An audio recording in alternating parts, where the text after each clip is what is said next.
All right, what I'm about to speak on is what I already spoke on before. Earlier, February 19th, 2026, around 2, 3 o'clock in the morning, I saw a red dot blinking where my camera is at on my iPhone 15 and my phone was getting hacked. I said out loud, my phone is getting hacked. And then it started making some weird Amber Alert sound or something like that. Then by 9 o'clock in the morning, some lady named Sharon, that I think she's some type of attorney in Torrance, California, sent me a message in Spanish and said, "Hey, how can I help you?"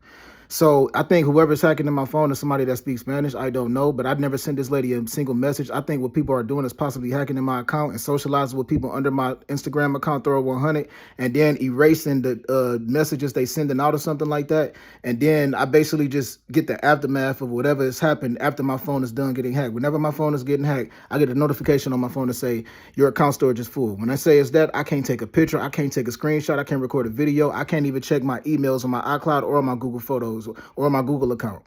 So um yesterday I talked to this deputy around like 8 p.m. about my phone constantly getting hacked every time I log into the Wi-Fi. You feel me? Listen, I'm also speak on this too. December 2013, I came to Fort Myers, Florida. You feel me? December 2013. I left from Detroit, Michigan, December 2013. By January 2014, I took a Greyhound trip to South Carolina for like a month or so like that. You know what I'm saying? And then I left from South Carolina, St. George, South Carolina, like late February, early March 2014. And then I took a trip back to Detroit because I signed some papers over to basically get this house that was out of my name because this one lady was buying a house and the house was under my name, but of course my mom had bought the house or whatever, but I was like signing some papers over so this one lady could buy the house because that house that it got sold on the west side of Detroit where we was living at. You know what I'm saying? And then I came back to Fort Myers, Florida. My mom drove like a burgundy old school Benz truck back in the day. I think it was like a 1999. That was the truck she used to drive to um Fort Myers, Florida. That truck broke down in like July 2014. It was this dude named Elijah that my mom used to talk to back in the day. That car broke down in his driveway and stuff like that. You feel me? I was living in Gateway Boulevard by that time. Me and my mom was. You know what I'm saying? She ended up getting an eviction notice put on her name.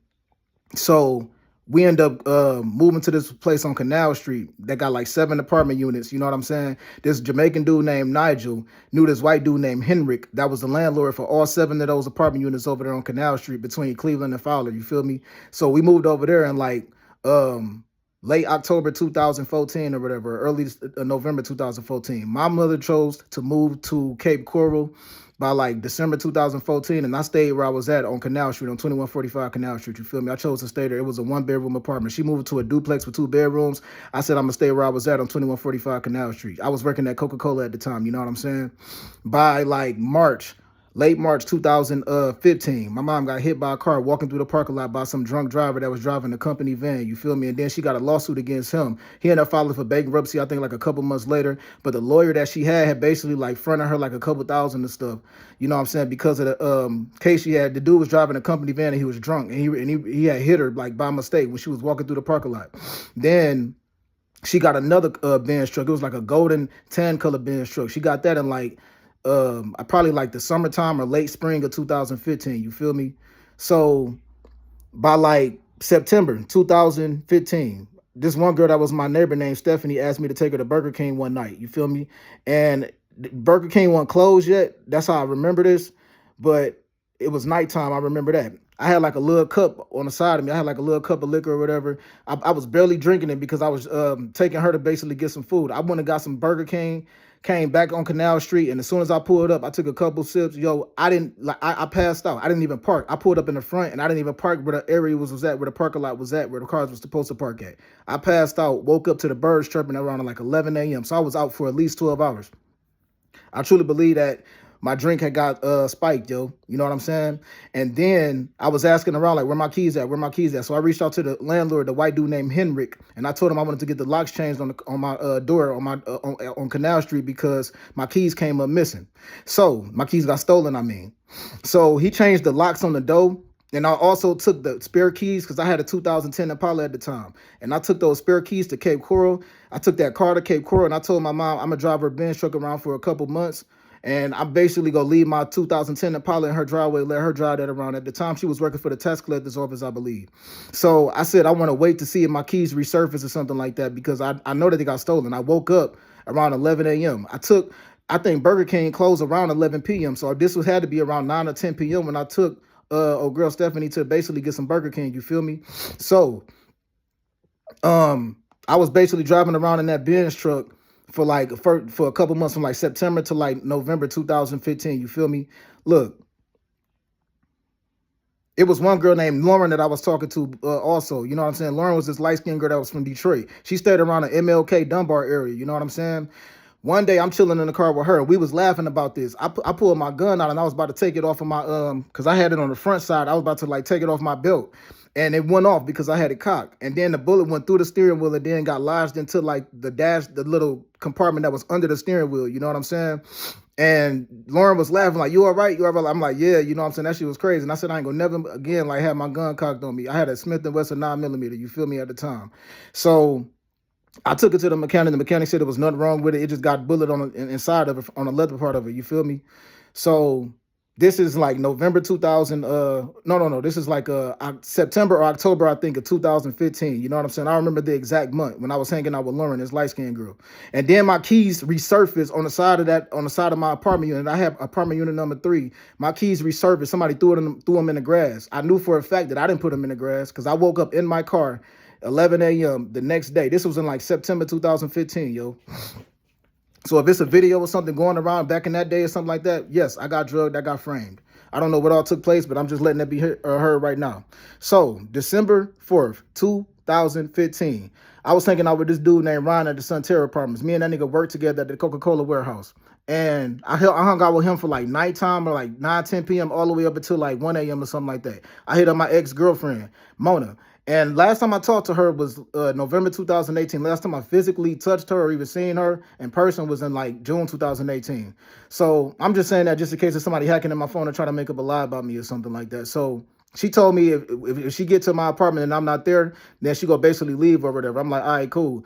You know what I'm saying? I said, pull up. I was like, pull up on Canal Street. I left from the Sunterra Apartments, went on Canal Street. I pulled up. I got the music blasting. I'm bouncing around, goofing around and shit like that. She pulled off. I drove behind her for a little minute, and then I called her phone. I didn't get an answer, so then I went back to Ryan's crib. You feel me? When I got back to Ryan's crib around the Sunterra Apartments where he was staying at, I called his phone. I didn't get an answer. I called his phone again. I didn't get an answer. So then I left. I called him on the phone.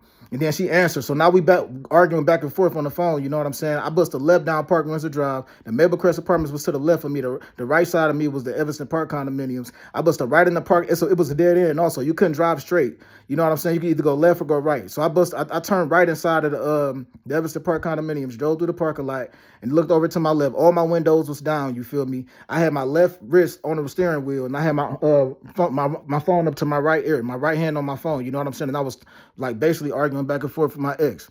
And dude shot the car up, you feel me? My left wrist got grazed. I was sagging. You know what I'm saying? So my pants had holes in them. The pockets had holes in them because I was sagging when I got shot. So I had my gun on the back part of my pants. The clamp with the holster was on the back part of my pants on this particular day. You know what I'm saying? I had my gun like holster on the back instead of the front of me. And when I got shot, it was a whole bunch of blood that was on the gun and stuff like that. You feel me? So I feel my right leg stinging when I first got shot, my right thigh, my right hamstring stinging. And I told my ex, I was like, yeah, I just got shot. I was thinking about revenge for the first minute, not even minute, like first 10 to 15 seconds. And I thought about it and I was like, no, you know what I'm saying? I'm about to just go to the hospital. I feel like I had a moment with God and God was telling me like, I just saved your life. I love you this much, and look what you think about right now. I was thinking ignorant, like thinking about revenge and all of that, but I let all that go. I even asked God, I even started begging God to keep me safe, keep me alive and all of that. And then I took off to the emergency room, went to Lee Memorial Emergency Room. When I pulled up in the parking lot, it was some police officers standing outside of the emergency room, and I pulled up over there, and he started tensing up, like reaching for his gun because he saw me flooring it. I was going fast through the parking lot. I pulled up right in the front where the emergency where the EMS cars pull up and shit like that. And when I got out, I was like, I got shot. You know what I'm saying? And he was like, you got any guns on you? And when he said it, he kind of laughed and just like looked down because it was a kind of an embarrassing question because he like, you just got shot and I'm asking this. But I'm like, yeah. I was like, yeah, take it. You know what I'm saying? I had my gun on me. I had my gun license at that time though. You know what I'm saying? Last time my gun license expired recently. You feel me? Last time I had a gun was in October 2022. I turned it into a gun store at Walterboro, South Carolina. But the fire truck came and put sand down around my car because my car was leaking gas. The gas tank had basically got shot. It was more than 30 bullet holes in that car. You know what I'm saying? The gas tank had got shot up. It was leaking windshield wiper fluid and also like transmission fluid or something. So the fire truck came, the firemen put sand down all around the car and stuff like that. And then they also had canines going in the side of the car, like dogs and stuff searching all around the car, in and out the car and everything like that. You know what I'm saying? I passed out when I was in the inside of the hospital when I ran into the emergency room and stuff like that. I took all my clothes off. I woke up on this metal table, and I remember just seeing like a puddle of blood next to me, and I started panicking because I thought they were just like leaving me there, like leaving me hanging. I thought the doctors was, but they was taking X-rays at that time. And then they put me in the bed and like put me in this room or whatever. And it was a detective standing around me like, "What happened? What were you doing on Central Street? What were you doing on Central Street? Why was your gun cocked? Why was it a bullet in the head?" They were asking questions that was kind of like falsified questions. That's kind of like somebody asking me, "Hey man, why you dark skinned?" I mean, I'm obviously light skinned. You feel me? So when they was asking them questions, I was like, man, I was across the street from the Maple Crest Apartments, man. That's where I was at. You know what I'm saying? And then after that, um, they basically like left it alone or whatever. I ended up leaving up out of the hospital. My mom had came through. My sister Keisha had also came from Tallahassee. She drove from Tallahassee to came to visit me when my mom was living in Cape Coral. I ended up moving with my mom in Cape Coral after that. December 5th, 2015. My ex went back to my apartment on Canal Street and grabbed the flat screen TV up out there and a couple things, and then took it back to Cape Coral. You know what I'm saying? So I got basically a drop. I got dropped off by my mom. You know what I'm saying, on the way back to her crib. I was talking all crazy and belligerent on December 5th, 2015, because I was high and doped up off of whatever those doctors gave me. I don't know what they gave me, but I just know I wasn't numb. I didn't feel anything. So I think somebody took a video with me back on December 5th, 2015 and tried to make me look mentally ill or something like that, yo. Like, that's real messed up. So, that apartment on Canal Street, I didn't immediately move out, but that was the last time I spent the night over there was like the night of December 4th, 2015, you feel me? Because one time I did bring this one lady up in there, but I was already moved out. I was living in Cape Coral, but I still had the keys to that apartment. This was in like January 2016 or February 2016. Like, it was this one lady I used to talk to. I brought her in there, and then me and her had sex, and then I like took her up out of this one lady named Coriana. I ain't talked to her in a long time. You know, like I said, that lady probably don't even remember me no more, nothing like that. So, the police also took my gun. They took my gun and then ran an investigation on it. They took it to whatever they took it to. They ran prints on it to see if it had been fired, to see if it had been shot. They ran prints, all kind of stuff. They were trying to see if my gun been shot or been used in the last week or so.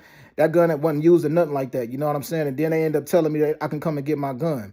They took my car to Caliber Collision, you know what I'm saying, because it got totaled completely. USAA told me it was a total loss. And then they gave me an option to basically hold on to the car and get $6,000 or $5,000, or they told me I could let the car go and I'll get an extra $1,000. So when it was labeled as a total loss, I think it was either $6,000 or $7,000 I had got all together. You know what I'm saying? I gave my mom like $1,500 for rent, and then I basically just like took the thousands of dollars and stuff like that. And I was on short-term disability at Coca-Cola because after I got shot, I stopped working for like 3 months. I ain't go back to Coca-Cola until like April or March of 2015. I mean, 2016. April or March of 2016. So it was people talking to me back in the day about that stuff, and I was just like, man, let God handle that. You know what I'm saying? I didn't open up to people all the way, but I just said, man, I think I kind of started at a moment with God. I was just telling people that I worked with, man, let God handle that. Because I used to be cool with a lot more people when I was working at Coca-Cola. You know what I'm saying? In Fort Myers.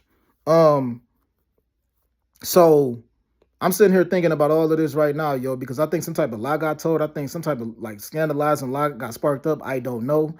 And when I started back going to work, my ex used to drop me off, and then I basically get a ride from her and stuff like that. By September 2016, I moved in the Parker Positano Apartments. I lived there from September 2016 to May 2018. May 2018, somebody broke in my apartment. I never knew who that person was that broke in my apartment. I think somebody made up a lie about me and tried to make it look like I did know who that was that broke in my apartment. I never knew who that was. I remember what the video looked like, but I did not know who that was that broke in my apartment. Then after my apartment got broken into, I moved back to Cape Coral with my mom's in May 2018. You feel me? And then when my guns got stolen out of my car on Pepsi grounds, that was when I left and I went to Tallahassee. You know what I'm saying? I went there for like a week. Then I drove to Detroit after I think this was July 14th. I drove to Detroit. You know what I'm saying? In 2018, and then I stayed there for like 2.5 months. I was staying in my dad's house. I was staying in my cousin's house. I was sleeping in my car, and then I came back to Tallahassee like October 1st, September 30th, 2018. Stayed there for a couple months. Then left and went to St. George, South Carolina, December 10th, 2018. Stayed there from December 10th, 2018 to June 28th, 2024, yo. You know what I'm saying? That's like the whole rundown of when I was living in Florida. I could include also I came back to Michigan June 28, 2024, stayed there for 2 weeks, then jumped on a flight to Cali July 12th, 2024, and stayed there all the way up until June 10th, 2025. Took a flight June 10th, 2025 back to Michigan, you know what I'm saying? And then by October 1st, 2025, came here to Bonita Springs, Florida. December 22nd, 2025, took a flight back to Michigan up until January 3rd, 2026, and then came back here to Bonita Springs, Florida. I'm just giving a rundown of all the places that like I took trips to and stuff like that. When I got shot, yo, I ain't posed no threat or nothing like that, yo. The bullet went through my left hamstring, and I got fragments in my left hamstring. The doctor told me that I had fragments in my left hamstring, and I was sagging. That was the reason why I had bullet holes in like my pockets, like my back pockets and stuff like that, because I was sagging, and that was the reason why I was blood on my gun. So when the bullet went through my left hamstring, and what was left of the bullet went into my right hamstring. So I had fragments in my left hamstring because the bullet went through the car, and they gave me stitches on my wrist. You know what I'm saying? They gave me stitches on my wrist. They gave me stitches on my left hamstring, and then they gave me stitches on my right hamstring. And they told me that the bullet was going to surface in due time. And then by like February 2016, the bullet came up out of my hamstring. It fell out of what was left of the bullet, fell out of my right hamstring when I was in the shower one day. Like I remember hearing it fall. It sounded like a coin or something hitting the bath, the tub of the bath, the floor of the bathtub. You know what I'm saying? So I'm just speaking on all of this because I think a messed up lie got told about me a long time ago, and it's been upheld ever since. And ever since then, other people has like joined in and basically upheld another lie. And then people has reached out to people in other states and upheld lies too. So when I was in Cali, I think somebody maintained a lie over my name and reached out to somebody in Florida and made up a lie, or maintained a lie, or just put on top of a lie that was already told or something like that. You know what I mean? And I remember like telling the police that this police report is all over the place. So it was kind of bogus. I was telling them I was high and doped up off of IVs when they was asking me these questions. The police report was just all over the place. So it was just a bunch of nonsense. So, and I told them like, this ain't right, yo. Ain't none of this right. So I'm speaking on this now because I don't know what kind of lie I got told.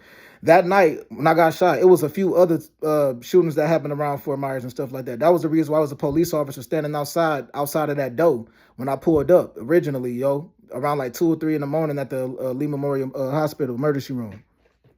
So I didn't get my Impala back until like late November, early December 2015, because I was driving around in that golden or tan colored Benz truck for a couple months. You know what I'm saying? Because when my keys got stolen, I told my mom, I'm going to just leave this car with you for a minute. So from like September all the way to like late November 2015, my mom was driving around in that 210 Impala. So she was driving back and forth from the tax collector's office and stuff like that, yo. I started working at Coca-Cola back in the day from March 2014 to May 2016, and then I started working